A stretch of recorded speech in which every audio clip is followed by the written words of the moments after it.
Hello everyone. This story is about, what if God-like Naruto was able to feel other people's emotions and fall in love with Mei and Anko? Please like, share and subscribe for more. Also check the other fics I've uploaded. Now let's start. Tsunade couldn't help but shiver slightly as the cold wind brushed against her body. She was standing in the middle of quite a few fallen bodies, all littering the ground in a motionless display of slaughter. Each body was garbed in a red cloak, and each body had been both human and puppet. And these few were only the ones that still existed. The others. They had been turned to ash in the blink of an eye by a monster. The entire grass clearing had been destroyed. The land was cracked and spider-webbed for miles, the air was thick with ash, casting a dark setting over those who remained alive. A good portion of the surroundings was soaked in chakra-laced water, a testament to the powerful Sweitan battle that had taken place not 20 minutes ago. The entire area was covered in the brightest, most potent chakra the Sannin had ever felt before. So saturated was the clearing with chakra that she could practically taste it. Death itself had touched this place, and she had never seen such power from anyone in all her years. Uzumaki Naruto, the bringer of hope who Tsunade firmly believed was the harbinger of death, single-handedly ended the lives of 3 S-ranked shinobi. That in and of itself was a scary thought. S-ranked shinobi were shinobi who were capable of becoming a Kage, and a boy of 13 had fought and killed 3 of them. That, however, was not the most frightening thing.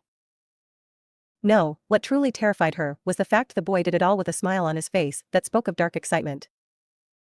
The blonde craved for blood, and blood he was given, blood he took.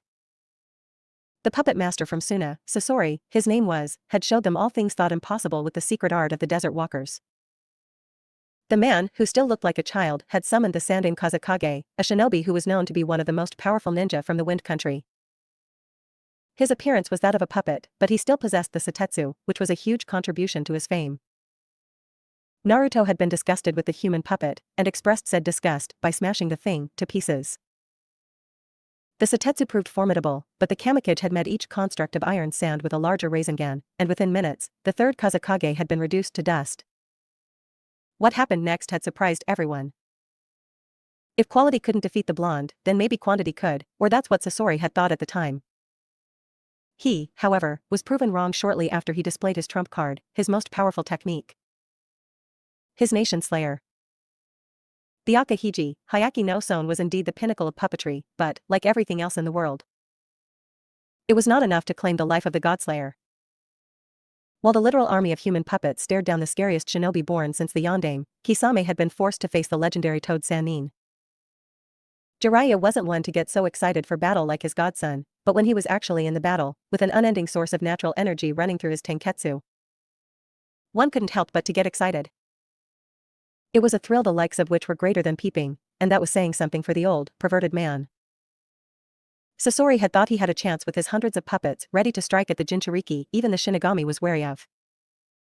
That was, until that monstrous smile twisted his face. In that moment, Sasori had known that everything had been for naught. For in that moment, he and his entire puppet army was reduced to ash by the most incredibly brilliant Katon Jutsu any of them had ever seen. Tsunade had only ever seen the technique twice before in her entire life. The first time she witnessed it was during the Second Shinobi World War, when her sensei, Sarutobi Hiruzen, had used it to reduce a significant force of Kumonin to nothing. She had been just as awestruck as she was when Naruto let it loose. The second time she was made witness to the technique was at the beginning of the Third Shinobi World War, and again, it was her sensei that had used it. This time, it was against Iwa Nin. The shinobi of Iwa had successfully pushed back Konoha forces to the point where they were nearly at Hai no Kuni's border. The Sandaime had no choice but to make an appearance, since the star player of the war was already busy with another battle with Kumo. He had taken Tsunade with him, and together, the two easily pushed them back. That, however, was not enough. Hiruzen wanted to make sure they knew just whose home they were trying to enter. The Sandaime may have been older than most shinobi, but the youngsters of Iwa knew better than to poke the dragon that had slumbered in Konoha for many years. To remind them of this, the third god of shinobi brought Iwa to their knees with a single technique. Looking back at just how powerful her sensei had been, she could understand how he could command someone. Something like Uzumaki Naruto. That had been the second time she had seen the Katon, Goku Mikyaku, which had originally been an Uchiha technique. Apparently, the Sandaime had passed it down to his shadow, because Tsunade was shown the absolutely terrifying fire technique for the third time in her life that day. She had thought her sensei had made it huge, but when the Kamikage let it loose, the jutsu consumed everything. The multitude of human puppets that littered the ground was the lucky ones, because the majority, along with their master, had been reduced to nothing but ash. Sasori of the Red Sand had been terminated by a child who smiled while he watched him burn. When the Suna missing Nin was erased from existence, Naruto had turned his gaze to Kisame, who was giving Jiraiya a run for his money. The Kiri-born shinobi had been a powerful ninja even before he left Kiri, and Mei had told him stories of the great swordsman who still carried Kiri's prized blade, Samahata. Tsunade had thought his previous smile was sinister, but the one he gave when he looked at the shark-like man literally sent fear into her body. And she could even see Jiraiya and Naruto's students back away from him. Shizune, the poor girl, was forced to cower behind her the entire time, the kind of battle that was taking place since they arrived being far ahead of her level. The monster had awoken, and no one was safe. If they got caught in the crossfire, it was their own fault. At that moment, Tsunade knew that, even as the Godame Hokage, she'd never truly control Uzumaki Naruto. No one could. The Senjohime couldn't decide whether Kisame was brave or stupid when he met Naruto's monstrous smile with one of his own. The shark-like grin only seemed to make Naruto all the more excited, and the fact that Jiraiya literally picked Shizune up and fled really explained just how dangerous his godson was. Tsunade had known that Jiraiya had surpassed both she and Orochimaru when he mastered Sage Mode, even though she'd never admit it. And if a master sage was terrified of something, it was a sign to hide and pray that whatever that something was didn't care enough about you to be bothered with killing you. It was a sign of death, plain and simple. Jiraiya had taken her, Shizune, Sasuke, and Gaara all the way back to Tanzakugai in his haste. There, she and the four shinobi just faced the direction the two powerful monsters were to battle, and from there, they could feel the monstrously large chakra the two were washing the surroundings with. The fact that Hoshigaki lasted as long as he did surprised even Jiraiya, and Tsunade wasn't sure how she felt about the two younger boys who were just smiling. The red-headed one was a Jinchuriki who could perfectly and safely unleash his bijou, and even revert back to his human form just as easily. That kind of control over a bijou was unheard of unless she were a Kumonin, and she wasn't sure why, but the young Uchiha unnerved her. His eyes were covered by cloth, yet he had no problem seeing it all, and the way he held himself was not what you'd see in one so young. He felt cold, dark, ominous, yet she could see a passion in him, a strong passion to protect. These boys were so difficult to read, and so very, very strange. After the tremors died down, and the scary amounts of chakra stopped spiking, Jiraiya had led them back to where Naruto was, and Tsunade couldn't help but freeze at what she saw. It was a war zone. That was the only way she could describe what she was seeing. She blinked again, and Naruto was in front of her, his clothing torn asunder, staring at her with curious eyes. She didn't back down, though. She held his gaze with her own, gilded orbs, beholding bronze ones, and after 10 seconds, the blonde smirked, bowing his head to his fellow blonde. "Mission complete, Hokage-sama," he said. His eyes still held hers, but instead of a scrutinizing expression, he held a bemused one. It would seem she passed whatever test he had given her.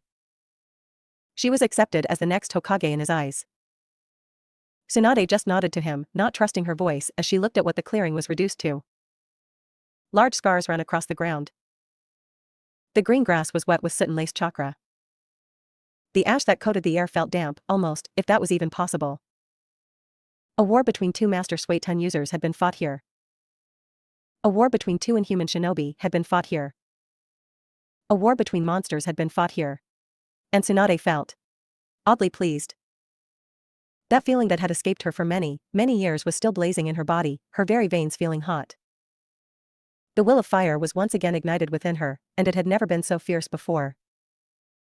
She no longer felt cold or alone. Now, she felt like a proud kunoichi, and even though she was still slightly bitter at the village for taking everything she'd ever loved away from her, she was content with her new life. She would become the Godame Hokage. She would become Konohagakure no Sato's first female Kage, and she would lead the village into a new era, with this harbinger of death at her side. She may have lost everything, but if she gave it her everything, maybe, just maybe, she could make sure that what she'd gone through wouldn't happen to anyone else. With the will of fire. The will to defend her home and people, she felt like she could do anything. This boy. This shinobi. This monster. He had given it back to her. Naruto showed her how to feel again. So lost in her thoughts was she that she didn't even notice the strange, blue thing in his hands until just now. Raising an eyebrow, Tsunade began. What is that? She asked, confused. The blonde was holding it by a hilt, which made it even the stranger. It was bulky, with a scale-like surface, and a mouth? Was that thing alive? Naruto smirked, bringing the item up triumphantly, his eyes expressing his happiness. Samahata, he spoke, the greatest sword to ever come out of Kiri. He swung the sword in a skilled motion, and the blade hummed appreciatively. He chuckled. I think it likes me. You took Kisame's blade from him? Jiraiya asked. Very nice, kid. He nodded in approval, his trademark grin on his still sage-marked face. Natural energy was, in a way, addicting. It was a very dangerous force of nature, something no man, no matter how strong, would ever take lightly. There had only been a handful of people in all existence who had been able to use it and even fewer who could master it. Jiraiya fell into the former category until Naruto shared his secrets, and now, he was the latter. With it, almost anything was possible. Sage Mode instantly placed the man or woman who could use it effectively as an S-ranked shinobi. It was one of the most deadly things ever discovered of the natural world. However, most could never sustain the energy for very long, thus, not many people could truly appreciate it. Now that Naruto could use unity to link them together, supplying him with plenty natural energy, Jiraiya could see why Naruto was so battle-craved. With this much power, this much raw strength constantly running through his veins, there was almost nothing more pleasing than to fight. It was an odd sensation for someone who wished for peace, but it was because of that peace-seeking disposition that he could perfectly control his emotions. Thus, the reason had yet to drop Sage Mode. It felt too good, and if Naruto wanted to keep the link going, he wasn't about to tell him otherwise. What you did with Kisame himself was also very nice, senpai. Tsunade's eyes widened. That voice belonged to. Thank you, sensei, Naruto nodded to his godfather, Karasu. He finished, glancing at the dead body of his very first human friend. All eyes followed Naruto's, and within seconds, a murder of crows was born from the very air itself, and from those crows, a lonely figure walked forth. His crimson eyes as analytical and stoic as ever. He was a man whose name was whispered in every nation, and feared just the same. He was Uchiha Itachi, the man who slaughtered his entire clan in the dead of night. Tsunade and Shizune, who was standing next to Sasuke and Gaara, were shocked to see the missing Nin still breathing. They had for sure seen Naruto end his life at the very beginning of all the fighting. A harsh silence fell over the destroyed clearing. No one moved. Tsunade watched the missing Nin stare back at the Kamikage with undeterminable eyes. The slug Sannin began to inch herself closer and closer to Shizune, ready to defend the woman she had begun to look at like a daughter, or attack the Uchiha traitor alongside her fellow blonde. Speaking of her fellow blonde, why was he so relaxed? She was given her answer when Naruto smirked, walking over to S-ranked shinobi and putting his arm out to him, his hand clenched into a fist. For a second, Itachi did not respond, and Tsunade watched the confrontation with wide, unbelieving eyes. And then, with a smirk that mirrored the blonde's, Itachi bumped his fist to Naruto's, a universal sign of friendship. What the hell was going on here? It had been 2 days since the battle outside Tanzakugai. Naruto had explained everything about Itachi being his operative in the Akatsuki, and the truth behind the Uchiha massacre. To say the Senjohime was greatly shocked would be an understatement. For Tsunade, she knew just how slippery and underhanded Danzo was, and for him to actually slaughter an entire clan because he saw fit to, it made her livid. That little fact made Tsunade a friend in Itachi for life. The Senju and Uchiha always had a rivalry of sorts, and to see that the last Senju was on the side of the last two Uchiha really struck a chord in the ex-Akatsuki agent. No. They weren't the last two Uchiha, and he had informed Naruto of such. Within those 2 days, Itachi had explained everything he knew about the Akatsuki and their goals. It was a lot of information, which was why Naruto had just finally gotten around to speaking with Tsunade and Jiraiya in private. She was going to be the next Hokage, the next figurehead of Konohagakure no Sato. She deserved to know everything she was really getting herself into. And Jiraiya was their information hub, so he needed to be there just as much as Tsunade did. Itachi was resting in a hotel room with Sasuke, the brothers enjoying each other's company over some tea. It was the little things that counted, and after everything they had been through, they deserved it. Gaara was, once again, napping, taking strange amounts of pleasure in sleeping. It made sense, though. The poor Jinchuriki was so sleep-deprived, Naruto wondered if he'd ever catch up on it. Shizen was, like always, by Tsunade's side, serving the three of them tea as they made themselves comfortable in the quite large hotel room. Privacy seals littered the room so greatly that Naruto himself wouldn't be able to break through and hear anything unless he actually broke through the walls. Not very subtle, though. Taking a sip of his hot, fresh tea, Naruto cleared his throat, ready to begin this rather important conversation. Before we begin, you should know, Shizune, that we are about to discuss S-ranked secrets, so if you wish to leave now, you should do so. Otherwise, you will be expected to never speak what you are about here. Do you understand? Naruto began, deciding it was important for the medic Ming to know just exactly what it was that she was about to hear. Shizune looked to her Shursho nervously, taking a moment to think about her choices. She could leave, and not worry about an accidental slip of the tongue, or she could stay and hear probably one of the most important conversations of her era.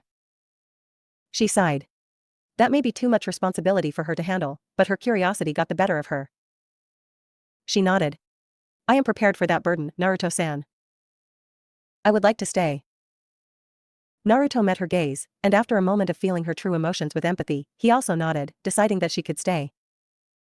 Shizune was already somewhat of an assistant to Tsunade, so she'd probably be made an official one when Tsunade was announced to be the Godame Hokage. Very well then. Naruto started. Firstly, Sandaime-sama is not dead. He stated flatly, his eyes examining the confused ones of his new Hokage. I thought Orochimaru killed him? Tsunade asked, confusingly. Jiraiya nodded, his arms crossed. Sensei was killed by Orochimaru, he began, he just didn't stay dead. Jiraiya looked at Naruto, nodding his head, gesturing for the blonde to explain. I've developed a new form of senjutsu that allows me to shape sage dust, tangible natural energy, in the pure world. The words this young shinobi was speaking were both incredible and confusing. To her knowledge, Naruto was implying. When Sandaime-sama died, I reached into the pure world and forced Jiji's soul back into his body. I call it resurrection. Tsunade sat very still for a moment, her mind awhirl with thoughts and emotions that Naruto could feel like they were his own. He stayed silent, though, deciding not to intrude on the woman's thoughts. It took a good 10 minutes before Tsunade finally spoke. You meant it when you said you could bring back Dan and Nawaki. Didn't you? She whispered, her eyes locking onto the ground at her feet. What are you? She whispered softer, so soft that only Naruto could hear her. I'm exactly what you think I am, Hokage-sama. He responded, greatly surprising her once again. Her head snapped up to look at the blonde, her eyes wide. She went to say something, anything, but no words came to her mind. Naruto continued. I took my first life when I was 3, you know, his voice seemed tired. I killed a Jinchuriki when I was 5, and I slew the Yonde Mizukage when I was 7. I decimated Suna, Oto, and IWA, and I recently fought the Shinigami for Sandaime-sama's soul. This piece of information hadn't reached Tsunade or Shizune yet. So when they looked to Jiraiya for confirmation, the Toad Sannin just nodded, his face the picture of seriousness. All of these things I have done for my village, and all of these things have saved me from what I really am, what you fear. Tsunade narrowed her eyes in confusion. Was he reading her mind? So yes, I am a monster, but I am a monster that would burn the world to ash if asked to by my Hokage. I am not some abused child that clings to his abuser in a misguided notion of love. No, I am the embodiment of Anbu. I am the sword. I am the shield. I am the dogs that are let loose when you cry havoc. I am a shinobi of Konoha, and I won't stop until our enemies bend their knee, or recognize what we, as shinobi of the will of fire, desire more than anything. You need to realize this, or you'll never make a good Hokage. The Kamikage word stuck a chord in Tsunade, and she actually chuckled. You're just like your dad, kid. The slug Sannin commented, making Naruto smirk. Being compared to his father was something not many, if any, could claim, and it was an actual honor to be so. You don't look like much, but you're probably the scariest shinobi alive. Those must have been some powerful genes. She shook her head in amusement, crossing her arms under her impressive bust. Naruto smirked again, the look on his face a herald of shocking news, no doubt. I'm glad you feel so fondly of my father, Hokage-sama, Naruto began, because the second bit of information you need to be aware of is that I also resurrected the Yondaime Hokage. Shizune, who was sipping down her delicious tea, suddenly spit all of the warm liquid onto the floor, choking noises sounding around the room as she tried to breathe. Tsunade stared at the blonde for a moment with analytical eyes, her face not betraying her emotions, but, Naruto being Naruto, her emotions betrayed her emotions. Finally, she sighed, shaking her head in exasperation. Let me guess, Tsunade began, you felt the need to bring back that nightmare to what? Scare our enemies with the idea of two yellow flashed? Naruto actually turned his head and blushed slightly, huffing. No, he said sheepishly, before turning back to a slightly surprised Tsunade. Well, that was only part of the reason. He straightened, his childish behavior vanishing just as quickly as it appeared. When Gigi died, I was so shocked, so angry and hurt that I summoned the Shinigami.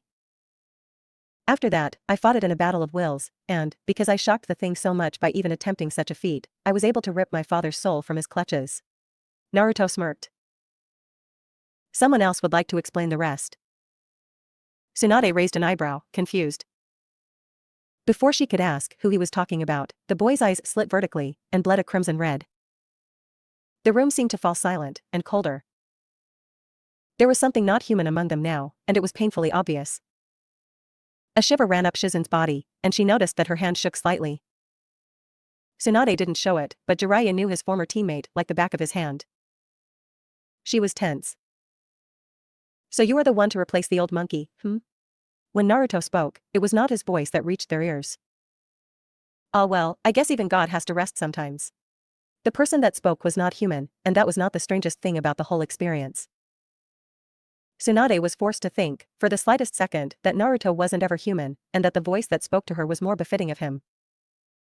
As my partner was saying, after he saved the monkey's soul from the Shinigami, we also felt my other half, which was sealed within the Yondaime 13 years ago.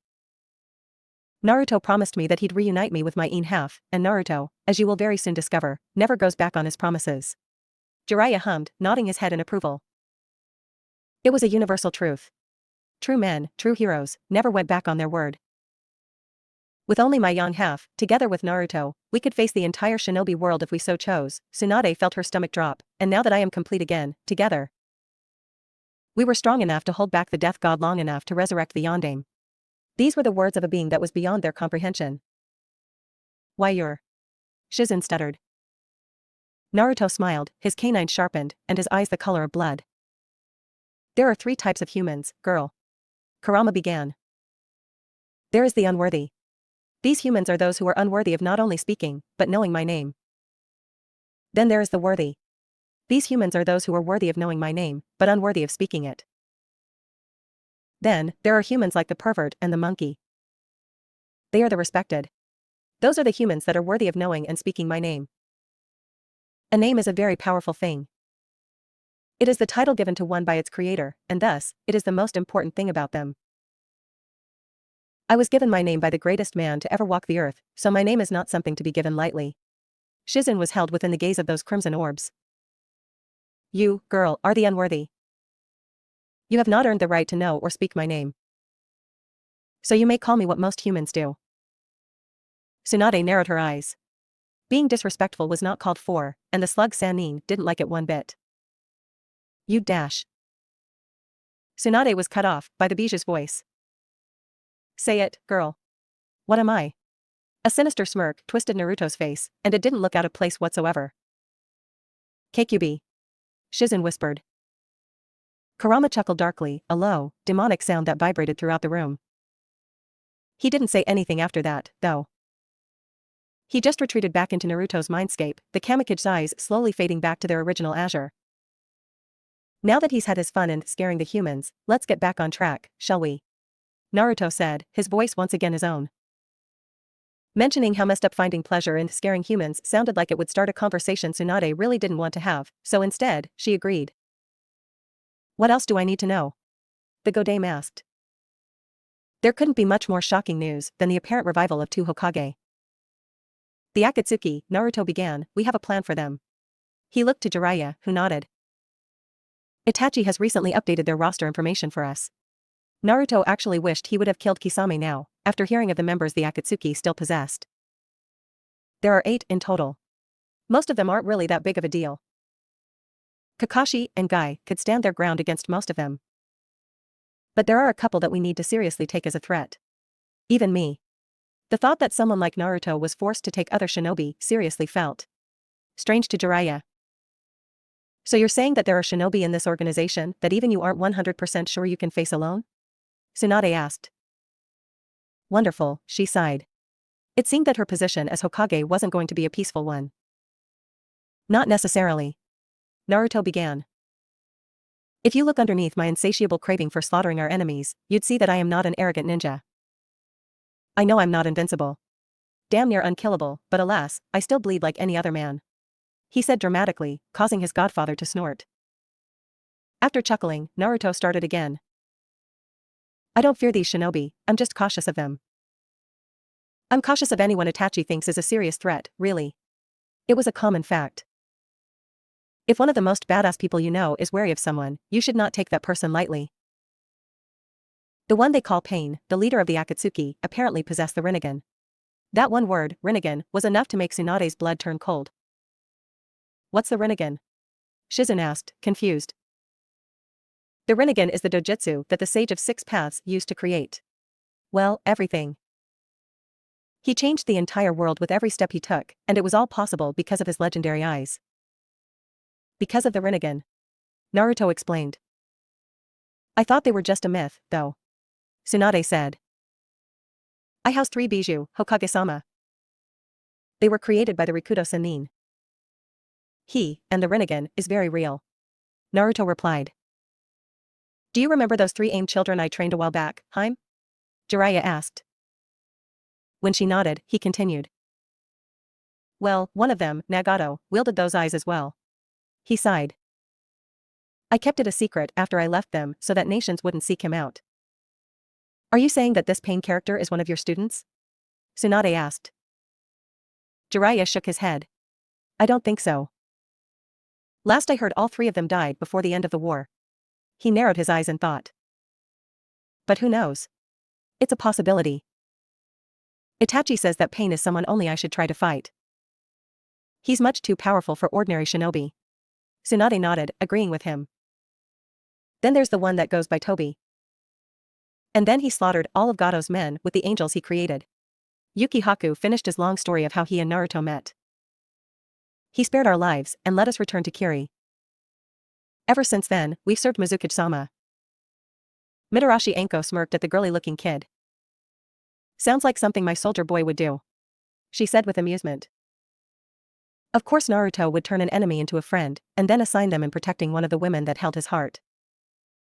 So, what's this S-ranked mission Mei needs me specifically for? She asked for the 20th time. She thought that, if she asked enough times, they'd get annoyed enough to actually tell her. Momochi Zabuza sighed. The answer isn't going to change if you ask it enough, Anko-san. He shook his head. Mizuki-sama will debrief you when we arrive in Kirigakure. We cannot explain any more because we don't know, either.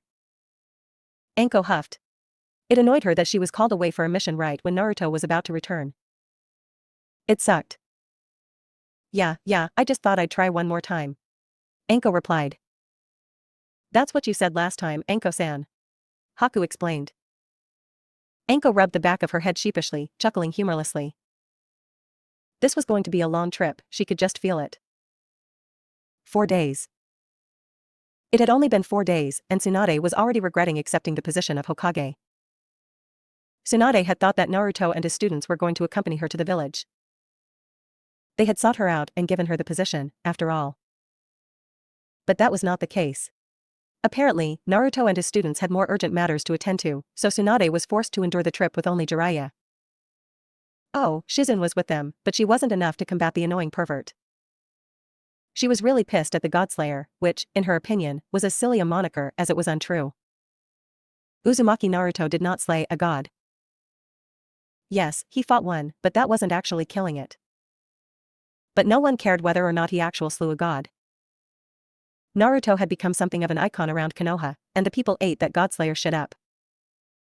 Even the civilians were whispering about him, which was strange since Jiraiya had explained that most of the civilians outright hated him, and didn't try to hide the fact. She had immediately gone to her sensei and began treating him the day she first arrived. It would take a little while, but she was sure that he would recover.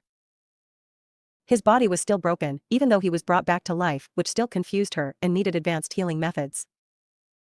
If anyone could survive it, Sarutobi Hiruzen could. The mess that was left over from the invasion was going to take her months to sort through. Just thinking about it all gave her a headache, which was why she had a bottle of sake on her desk. Sipping from her cup, her mind wandered to the plan Naruto and Jiraiya came up with. Really, it just made her job all the harder. Apparently, the Akatsuki wanted the bijou. And with their members, attaining them wouldn't be all that difficult. Itachi had told Naruto that they worked in pairs, and that every team could capture a Jinchuriki. The only reason they hadn't yet was because their leader, Pain, hadn't given them the go-ahead yet. That kind of confidence usually was born from arrogance, but when the words come from someone like Uchiha Itachi, it carries more weight. Naruto, however, disrupted their methods.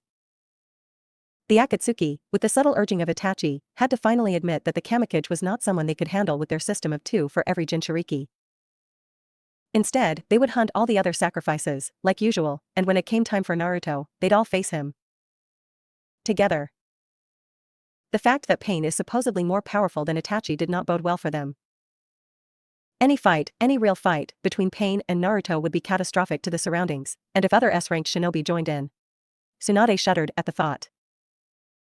The clearing where Kisame and Naruto went at it was decimated. Multiply that by somewhere near 100 and she came to a pretty accurate conclusion. It would be Armageddon. And that Armageddon was not healthy for the village. So to make sure that Konoha and her citizens were safe, Naruto and Jiraiya came up with a plan. They'd leave Konoha for a few years, warning the Jinchuriki about the Akatsuki. That way, if they decided to expedite their plans. Their battle, which Tsunade seriously hoped she was as far away as possible when it happened, wouldn't wipe Konoha or all of Hai no Kuni off the map. Within those few years, Naruto would warn the Jinchuriki and prepare his students for what is to come. And the Akatsuki wasn't the only enemy they needed to prepare for. IWA officially closed its borders. This meant that they didn't want to even try to repair their broken treaty. War was inevitable with IWA, and quite possibly sooner. The Hidden Sand was without their Kazekage, and they lost a lot of shinobi during the invasion. Their borders weren't officially closed, and they did, allegedly, want to work things out. So Tsunade was expected to combat the Akatsuki, repair relations between Suna, prepare for war against IWA, and rebuild and recover from the invasion. Yeah. Why in Kami's name did she accept this thrice-damned position? Tsunade took another drink of her sake. Sarutobi Konohamaru was the grandson of the mighty Sandaime Hokage of Konohagakure no Sato, the very village the boy was named after. He was an aspiring shinobi working his way to his dream in the academy. As the grandson of such a powerful man, Konohamaru was expected to be just as elite as his grandfather and uncle, Sarutobi Asuma, who was a former member of the 12 Guardian Shinobi. Konohamaru, however, was not much more than an average 10-year-old. He didn't have a secret, powerful bloodline. He wasn't a prodigy in ninjutsu, taijutsu, or genjutsu.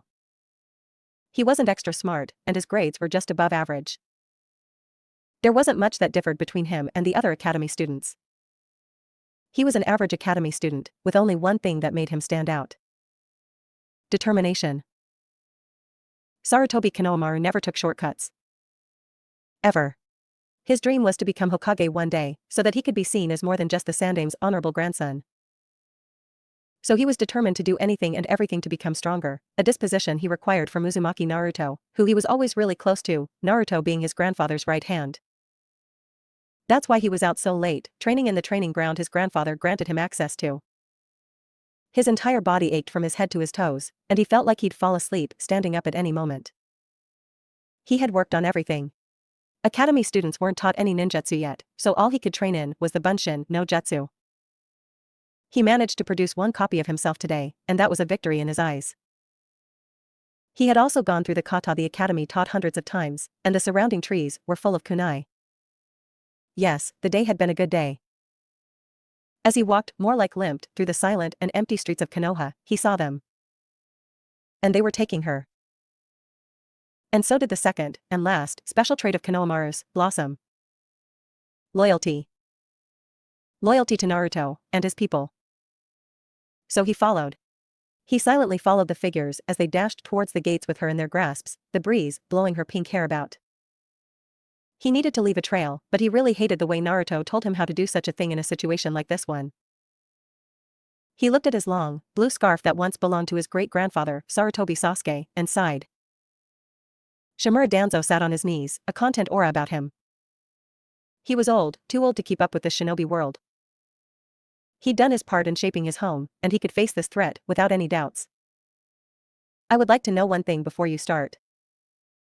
The old war hawk's voice rang out in the forgotten Shimura hideout on the border of Hai no Kuni and the oceans that Mizu no Kuni sat on the other side of. The hideout itself was more like a fortress, and the room he was currently in could hold a few hundred people, as it was used as a war room in the past. This is where Danzo sat, and he was sure that this was where he would leave this world. He was not an arrogant, pompous fool. He knew that he made mistakes, but he realized now that even his mistakes had some meaning. The Uchiha massacre was one of those mistakes, but because of it, Konoha would soon have a powerful Uchiha to protect the great tree.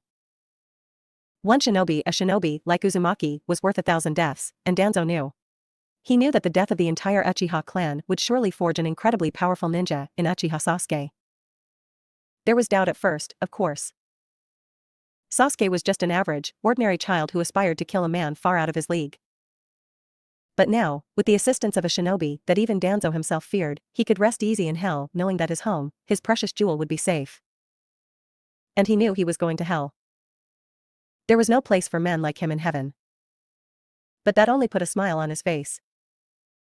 Because if a shinobi, a true shinobi, found himself in heaven, he didn't do his job right. How did you find me here? He asked the question he already knew deep down. Isn't it obvious, Danzo? A familiar voice rang out behind him. Usually, this voice would cause absolute fear and desperation, but now, at this very moment, this voice rang one thing in Danzo's weary ears. Hope. Uzumaki Naruto sighed, shaking his head. You do know. Don't you? It wasn't a question. A humorless chuckle escaped the blonde's lips. You know. If you weren't such a fool, we could have been friends. And he meant it. Uzumaki Naruto and Shimura Danzo only had one thing that made them different. Understanding. Danzo was a die-hard veteran, a man who would give his own life for his people and home. He would slit the throats of children if that was what it took to keep his home safe. He would bite off his own tongue to keep his home's secrets out of enemy hands. He would personally set the fire that would burn down entire countries if that's what it took. Shimura Danzo was absolutely, without a doubt, a monster, the likes of which would make the devil himself proud. Naruto was a die-hard, loyal shinobi, a ninja who would die, come back from the dead, and die again if it meant he could protect his home and his people. And he could probably actually manage that. He would paint the land with red and dance in the blood of Konoha's enemies if it kept the village safe. He would sacrifice his personal happiness for his home. He wouldn't just light the fire that would burn down entire countries, but he would be that fire.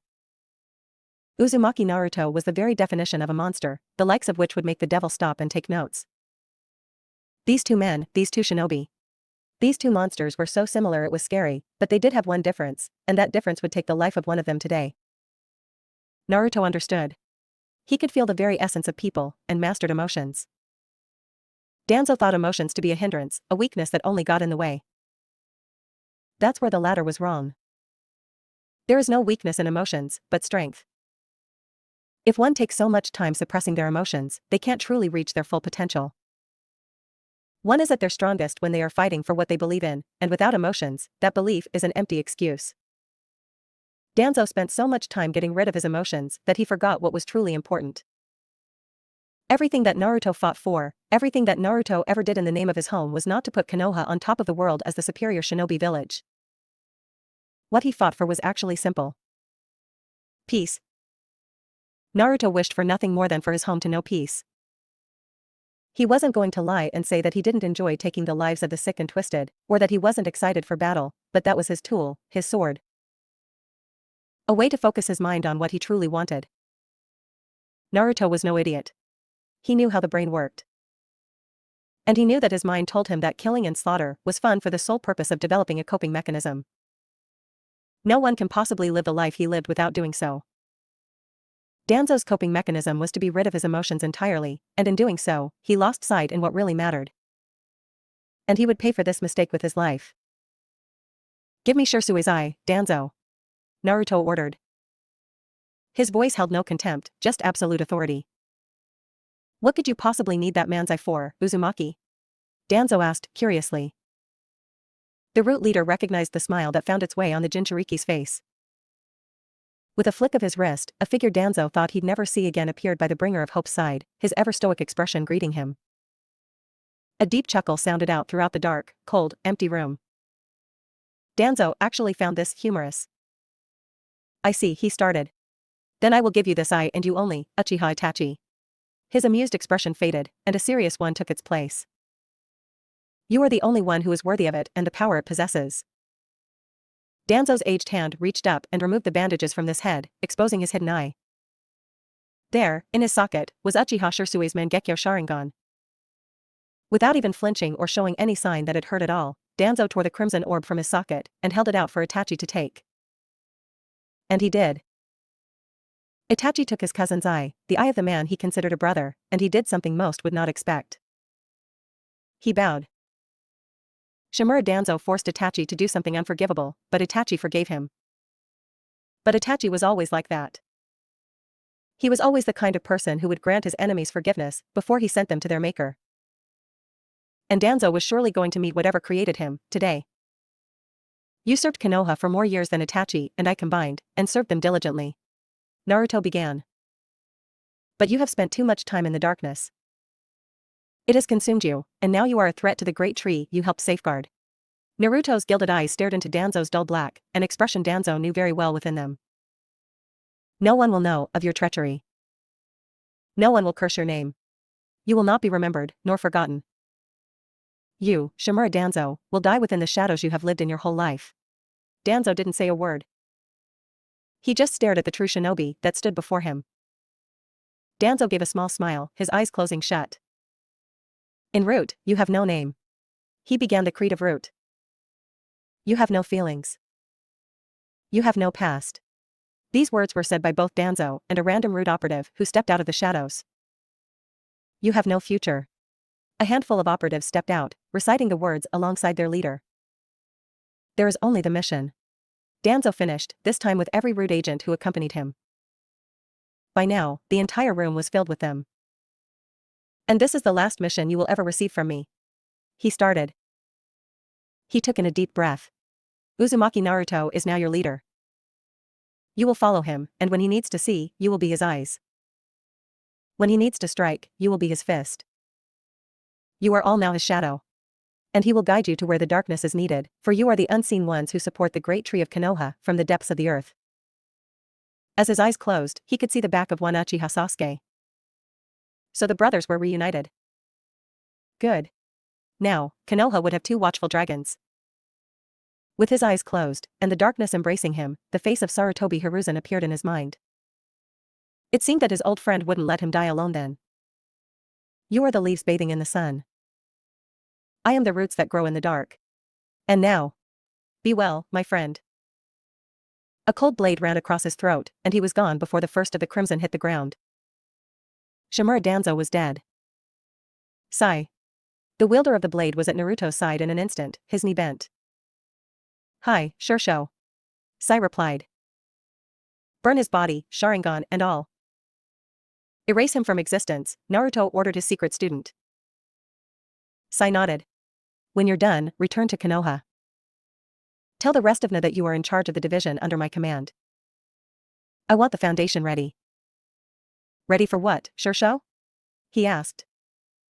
"War," Naruto answered.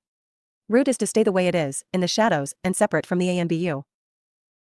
I will be leaving soon, and while I'm gone, Root will defend Konoha from any kind of threat." Sai saluted. "Hi, Shursho, understood. Come Itachi, Sasuke, Gaara. We have a Hokage to report to," Naruto said. And with a golden flash, the four shinobi vanished. The entire time, Naruto held the same expression in his eyes, never fading. "Respect. You were right. There is a lot of anger in the boy." Ibiki reported to Naruto, the two deep under Konoha, beneath the ANBU headquarters. I thought so. Naruto responded. On the other side of the special mirror, the roed operative codenamed Sai sat strapped in a chair, which was the only thing inside the room he was being tortured in. I want to talk to him. Naruto stated. Nodding, Ibiki gave him the key for the door, and began to walk away. And Ibiki, Naruto began, stopping the TNI commander, thank you. I think you're the only person who could actually break one of Danzo's men. Ibiki merely nodded again, leaving Naruto alone. He had just left the hospital, after having a conversation about privacy with Kurama. Sasuke was already heading for the location they would be training for the next month, and Naruto would join him soon. Taking a deep breath, Naruto steeled his nerves, his expression slipping into cool stoicism. His mind and heart became an impenetrable fortress, the cold, uncaring shinobi side of him showing its face. He was Nezumi now, the embodiment of ANBU.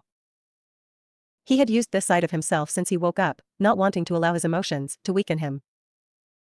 The words of the woman he called sister still stung his heart, and he loved two women who couldn't love him back because of his indecisiveness. He was almost as broken as the roed operative he was going to speak to. He left the room he had observed Ibiki work from, and slid the key into the door that held Sai behind it. Opening the door, he slid into the room, closing the entrance behind him. Sai didn't even bother to look at him. There was no blood, no bruises, no sign at all that the Na agent had been tortured. Nothing.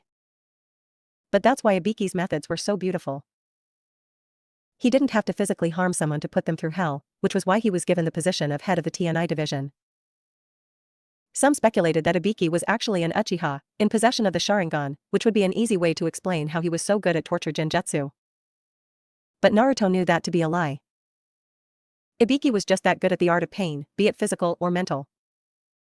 Naruto could feel Sai, and how broken he was. But most of all, he could feel something that pleased him a great deal. Anger. Sai was angry, incredibly so. All the anger he tried to suppress behind that fake smile of his was finally at the forefront of his mind, and there was nothing he could do to hide it. All Sai knew was anger, sheer, white-hot rage that flowed through him like a rampaging waterfall. Sai. Naruto started. That's when Sai finally acknowledged his presence. The Kamikage had never seen such a pissed-off expression before from anyone. He smiled. So you're angry, then? Naruto began.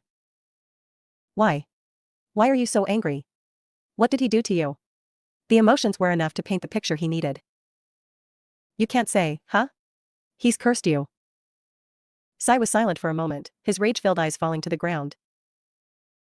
After a few moments of silence, he stuck his tongue out for Naruto to see, the curse mark Danzo used on his operatives, greeting the blonde. Naruto hummed. The emotions Sai began to feel were so strong, so fierce, so vivid, that Naruto could actually see what Sai saw. And what he saw angered him. He made you kill him, right? Sai's eyes widened. He made you kill your closest friend, your brother. And then he made you forget. He made you forsake your own family for his own goals. He chuckled. It was a humorless chuckle. You hate him, don't you?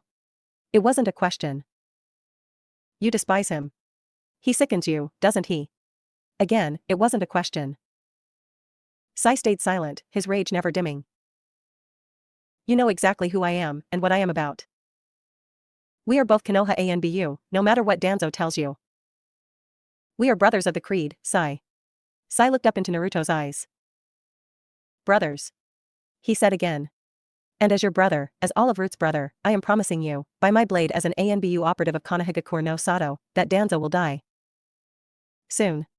Sai swallowed hard, his rage still there, but something else was beginning to blossom. Uchiha Sasuke wants him dead. Uchiha Itachi wants him dead.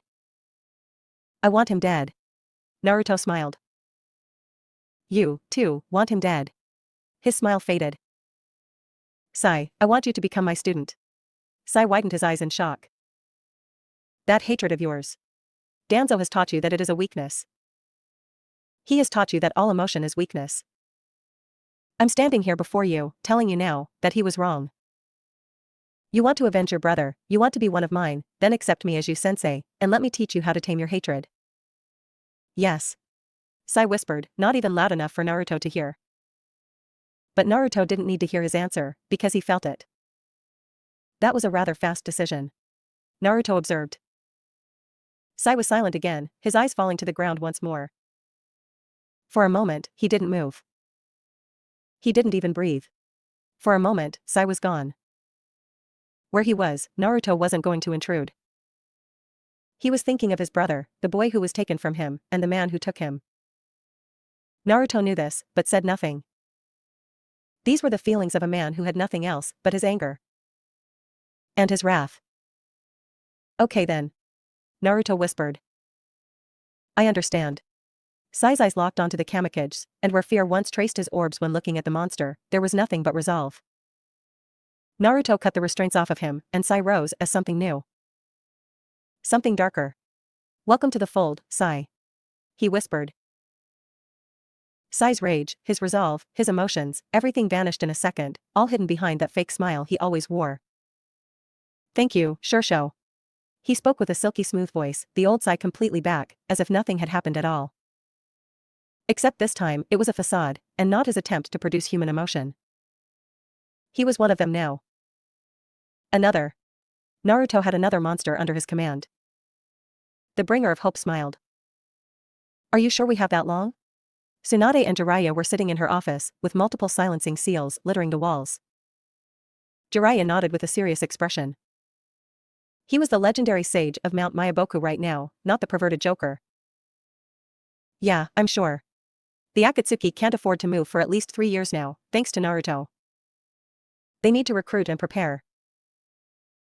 They may be criminals, but they aren't stupid, the opposite, actually.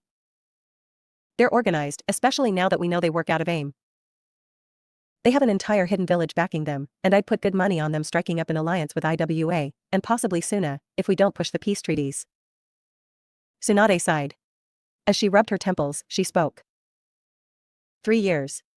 That's not a long time to prepare for a war of this magnitude. Jiraiya poured the two of them sake, and Tsunade drank her cup in one gulp. And where the hell is your godson? What was so important that made him leave when he should be here, strategizing? She asked. The sennin chuckled, sipping from his sake as well. If it's Naruto, you can trust that whatever he's doing, it's to prepare for this war. He's probably got an army for you by now. He chuckled again. Tsunade huffed. That kid's something else, that's for sure. She had never met or even heard of anyone quite like him before. He's so serious. So powerful. It's hard to see him as human. Jiraiya nodded. I know how you feel. When I first met him, he was 4, and he could already kill seasoned Jonin by then. He was silent for a moment, memories of the past flooding his mind. He reminded me so much of Minato, I almost thought he was. There's something in those Namikaze genes, Haim, there has to be. He chuckled again. I wouldn't doubt it. Tsunade said before pausing. But. Before we left Tanzakugai, when he was informing us on what was going to happen. There was a moment when. I don't know. He seemed like a regular person. Like a 13-year-old kid. It had been on her mind for a while now. When she brought up the reasoning why he brought back his father, she saw his humanity for a split second. In that second, he wasn't a hero, he wasn't a monster, he wasn't the Godslayer. He was just Naruto, just a kid. Jiraiya sighed. He knew she noticed it, too. You still have a keen eye, Haim. He poured more sake and drank before continuing. Naruto is a powerful shinobi. He is the kind of person who gets excited at the thought of battle. But these things don't make him something different than human. He's a person, a young person, and even though he's still extremely mature, he's still only 13. He just doesn't show that side of himself. He doesn't like it. Tsunade narrowed her eyes. Why not? Again, Jiraiya drank before answering. He hates himself. He answered simply, surprising Tsunade. What? The Hokage asked incredulously. My godson was born with his empathy gift. He was born with the ability to feel the emotions of everyone around him. His eyes met Tsunade's, and he could see the spark of understanding within them. He was the Jinchuriki. So the village hated him. Tsunade's hands clenched into fists, her anger visible on her pretty face. Yeah. Jiraiya began. Since his birth, he's felt the hatred of the villagers. Since birth, he's felt the hatred of the Kyuubi. The Toad Sannin looked out the large window behind the woman he loved. The woman he loves. So he hates himself. He feels like his happiness is a bad thing, and tried his hardest to limit that happiness. Tried? Tsunade asked. The perverted smile on Jiraiya's face made Tsunade narrow her eyes at him. Two beautiful women managed to sway his opinion on the subject. He answered in a strange sense of pride and gusto. The Godame's narrow eyes never left her old teammate as she tried to determine whether or not he was being serious. After a long enough pause, she began. Two women? Really? She asked. What the hell has that godson of yours been up to? Jiraiya laughed once again, the loud sound annoyingly contagious. He took to my teachings, Hyme, that's what. His old man stopped after he hooked himself only one beauty, but Naruto, that glorious bastard, didn't stop there. The smile on his face really irritated Tsunade. He surpassed his father in every way. I couldn't be more proud. After a few moments of laughter and a death glare from Tsunade, Jiraiya continued, his serious expression back. But all joking aside, those girls saved him from possibly the only thing that can actually harm him. Tsunade raised an eyebrow. And what would that be? She asked. Himself. Jiraiya replied, his voice deep and his tone weary. Before either of them could continue on about Naruto and his love life and who was a part of said love life, a golden flash interrupted their conversation. Naruto, Sasuke, and Gaara were suddenly in the Hokage's office, their knee bent. Hokage-sama. Naruto greeted as he stood. And what exactly have you been up to, Godslayer? Tsunade asked. Naruto's expression was serious and hard, slightly unnerving both Tsunade and Jiraiya. Shimura Danzo is dead. The Kamikage spoke, his voice holding multiple emotions that they couldn't determine. What? Tsunade asked, her voice wary. Shimura Danzo is dead, and Root is gone. Naruto replied, adding the part about Root at the end. The look on Tsunade's face was unnecessary. Naruto could feel the anger within Tsunade. You took the life of a Konoha-born shinobi without my permission. She yelled, standing from her seat and slamming her fists into her desk, cracking it. I am your Hokage, Jonin Uzumaki. You cannot act on your own. Naruto was silent, his face a stoic mask. I know what Danzo did, and that was wrong, but what you did was the same. You decided something on your own and acted without your Hokage's orders. Jiraiya was silent, not sure what he should do. Tsunade was right, Naruto shouldn't have acted on his own. But on the other hand, Naruto and Hiruzen were almost of one mind. They ran the village together. Naruto knew what Hiruzen would allow without even asking, and the Sandaime gave his second-in-command permission to what he thought was right, since the two had synced.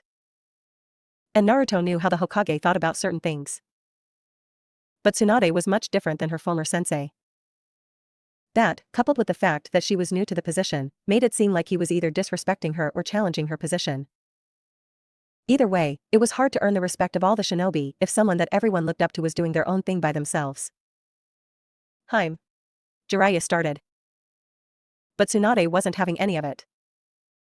No, Jiraiya. You sought me out to take up this position. I am the Godame Hokage now. Tsunade sighed. Why didn't you ask me first, Naruto? I didn't have to ask, Hokage-sama. Naruto began, surprising Tsunade with his blunt assumption. Danzo needed to die. He continued. You know this very well. Tsunade opened her mouth to speak, but Naruto started again. No, I did not ask, but that's why I am here, Tsunade. He used her name instead of title, making sure she would understand. Words do not have to be spoken between us. I am your very emotion. When you feel like something should be done, I act. When you want something to be done, it is done. I am your will, your thought-given form. That is my role. I may not have my mask anymore, but I am ANBU for life. Tsunade just stared at the blonde, still not able to completely grasp what he was capable of. Again, the new Hokage sighed, rubbing her temples. You make it hard to stay mad at you, you know that? Taking a sip from her sake that miraculously survived her wrath from before, Tsunade leaned back into her chair. And Root is gone? The operatives are dead? Naruto's eyes met Tsunade's, and something was said. Yes. He replied, but the Hokage wasn't convinced. But the look he gave her told her that whatever did happen was for the sake of the village. Again, Tsunade sighed. We were just talking about how long we have before the Akatsuki become active. Jiraiya began. 3 years is what Itachi said. What do you think? He asked. Naruto turned to his godfather. 3.5, now that so many of their members are either dead or missing. Not to mention that Hoshigaki Kisame no longer has his sword. Sasuke smiled, his eyes still closed. Tsunade began to wonder when he'd remove the cloth. It had been quite a while now. What exactly are you planning on doing with that sword? The Godame asked, reluctant to even call the thing a sword.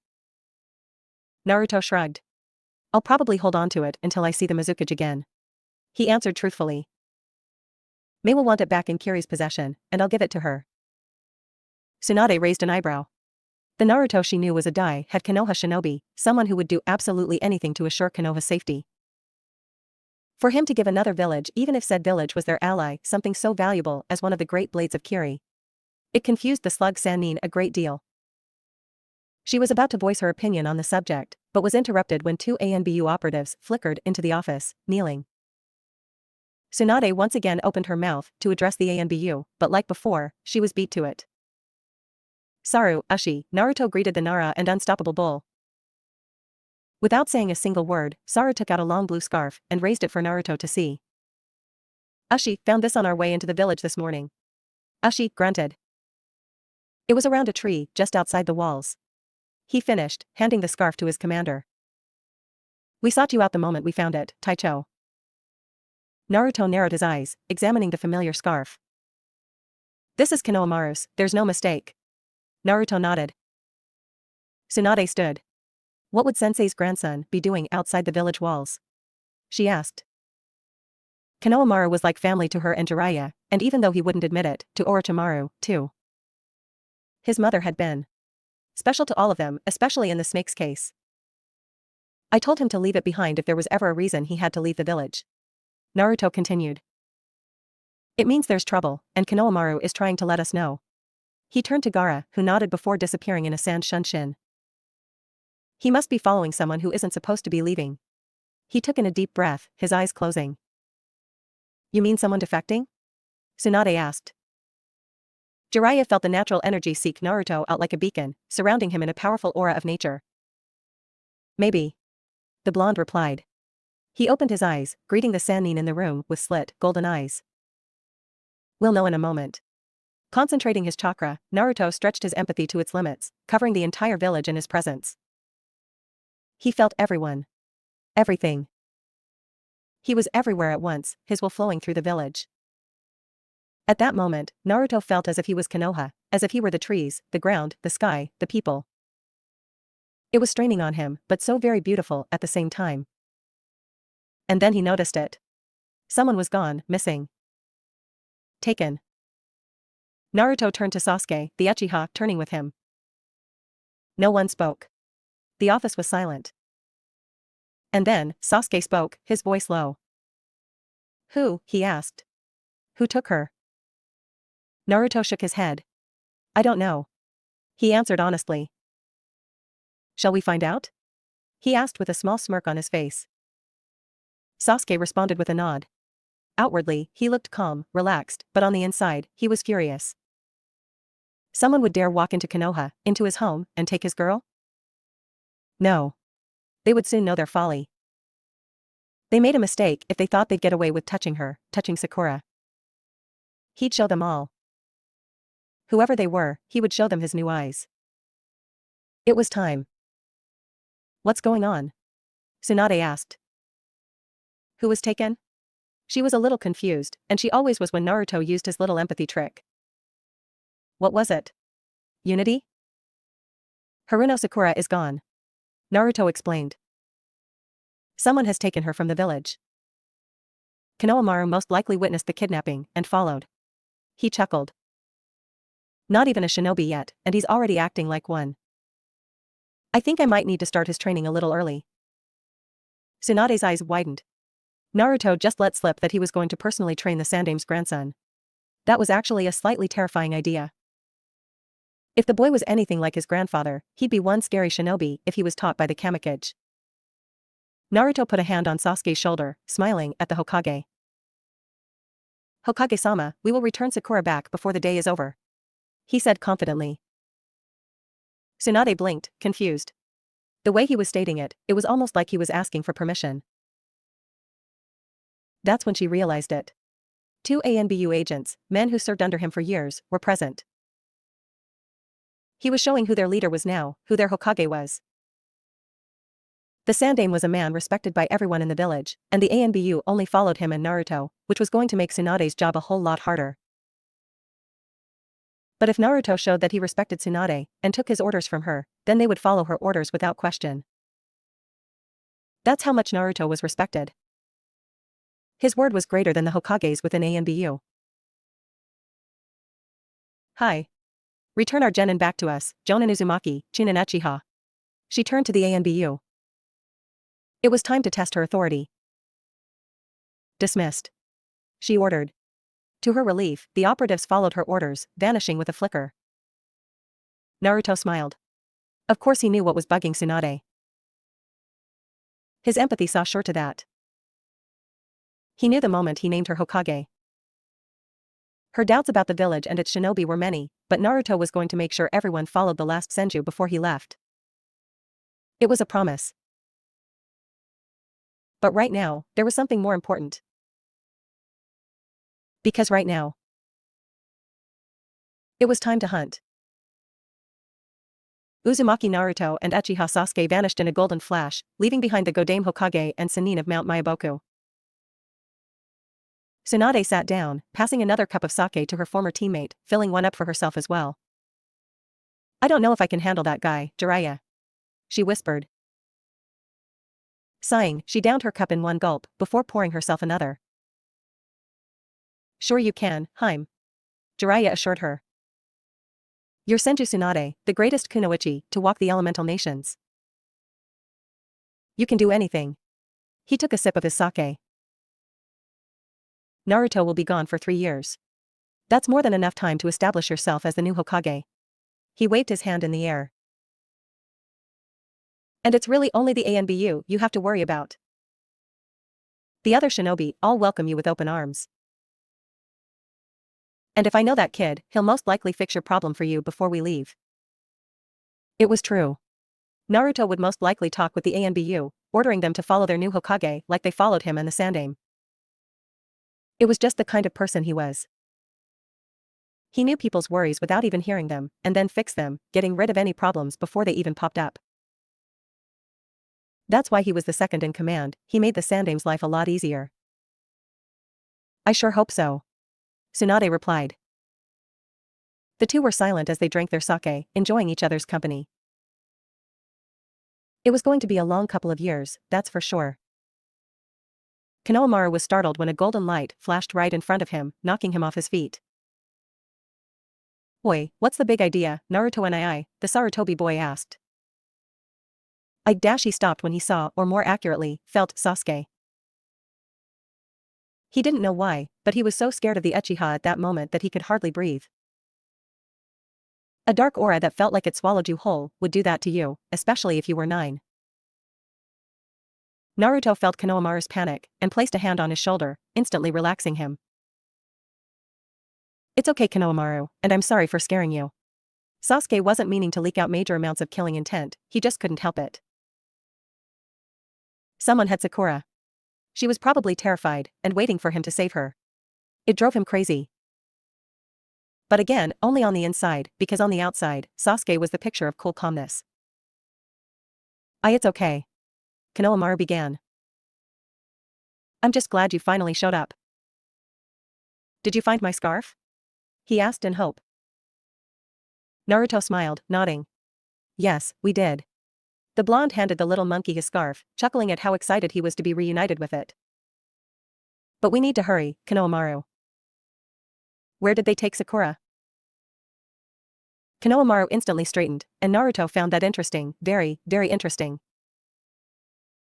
They made camp just over this hill, Naruto and It's a good thing, too. I don't think I could follow them any longer. Indeed, Naruto could see the exhaustion on the boy. It was actually impressive that he could follow these people so far, and without being detected. Yes, Naruto was now very interested in his Gigi's grandson. I'm proud of you, Konohamaru. the Uzumaki said. You'll make a fantastic ninja one day. He smiled at the boy's excitement. But right now you need to stay here, okay? We are going to go get Sakura back, and then we'll all go back to the village. Again, he placed his hand on the boy's shoulder. You're a hero, Konohamaru. Don't let anyone else tell you otherwise. His words were emphasized when Sasuke placed his hand on the Sarutobi's other shoulder. Thank you, Konohamaru. He said, before vanishing in a shunshin. Naruto smiled, nodding, before he too vanished in a swirl of leaves. It was time for the Uchiha wrath to scar the earth once more. Damn it, we've been here too long, you know. A red-haired woman shouted, standing. If you weren't such a fat ass, we could have been halfway to Oto by now, Jirobo. A man who was much bigger than the rest stood, a snarl marking his face. Why don't you come over here and say that, Tayuya? Jirobo mocked. The little bitch was all bark. Don't tempt me, fat boy. Tayuya retorted. Okay, children, that's enough of that.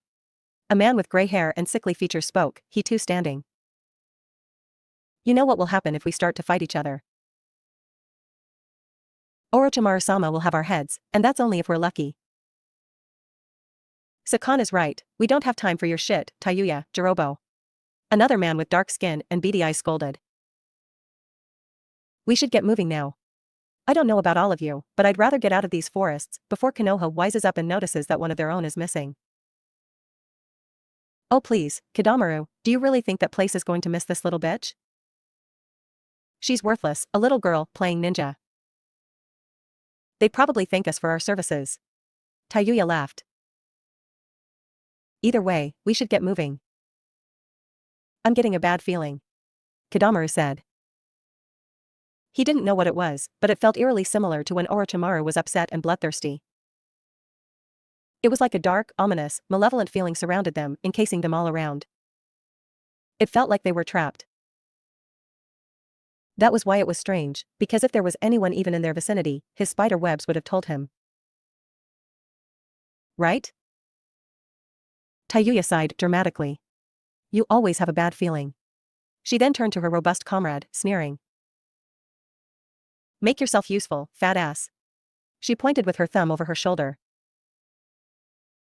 Carry the barrel with the girlie in it. Jirobo glared at the foul-mouthed red head before he walked over to the barrel which they had stuffed the pretty little Konoha gen in.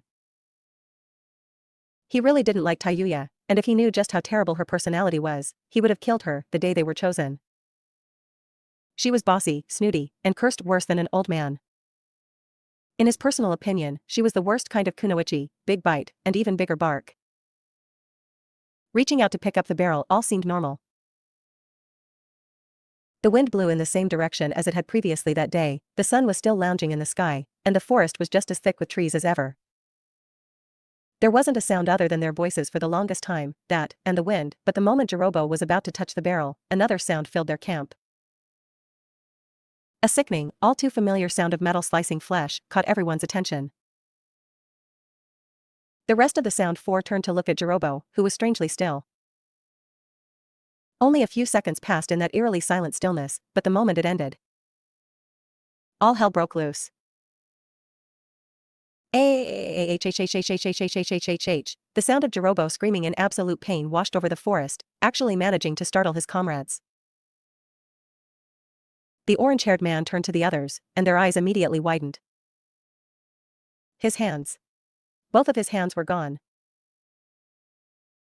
Cut from his arms with scary precision. Shit. Tayuya shouted as she got into position, back to back with the others. Who the fuck? Who's out there, damn it? She had her flute in her hands, positioned to play her deathly melodies. Her voice, however, was unheard, because Jirobo's screams were still mighty. Before Tayuya, or her comrades, for that matter, could tell the man who could put an Akimichi to shame to be quiet, he suddenly stopped screaming, and slumped to the grass-covered ground. A kunai was pierced through his throat, the cold steel glinting in the small bead of sunlight finding its way through both the clouds and tree cover. Dead. In mere seconds, a man who could fight on equal ground with a highly ranked chunin, or low-ranked jonin, was taken out of this world with what looked like relative ease. Child's play. Hyuga, Kidamaru, and Sakan all gulped, readying their curse marks. Something was out there. In the forest. And it wasn't friendly. Did you really think Konoha would allow you to get away with one of our genin? A voice asked. It belonged to someone young, but the point of origin was impossible to decipher. The voice rang out all around them, sounding calm, yet furious. Did you really think we'd just let you take one of our own? His voice seemed even angrier, and the feeling of absolute darkness was 10 times thicker, threatening to suffocate them. This was more than Orochimaru. This was the definition of darkness. Of evil. Fuck you. Hyuga shouted. Show yourself, fuckface. She regretted her words the moment she said them, because the instant the last word left her tongue, the dark, malevolent feeling surged, and visions of her horrible, gruesome death filled her mind, and it felt like she was being engulfed by a giant, dark blue demon with the face of the devil himself. It was colder, so much colder now. The wind felt like mini blades, slashing away at their skin, and the sun seemed to dim, like it was turning its gaze away from what was about to happen to them.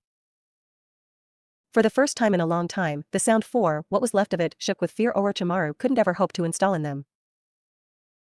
It was a fear that something was coming, something worse than death, and far more painful. It was sheer terror. And then, the feeling vanished, but something else appeared. Sasuke and Naruto were before them, what was left of the people who dared to touch the Uchiha's lover. A harsh silence fell over them. Naruto smiled, and brought his hand in front of Sasuke's face. The sound of him snapping his fingers filled the forest. The bandages around Sasuke's eyes began to burn away. The Uchiha mirrored his Shursho smile. Gaze upon our enemies, Uchiha Sasuke. Naruto spoke. Sasuke opened his eyes. His crimson, looped eyes with a three-pointed star sitting in the middle. Their screams went unheard, lost in the ever-present forests of Hai no Kuni. This was all for now. Thank you for watching, I hope you liked it and that you will be back for more. Please like, share and subscribe. See ya.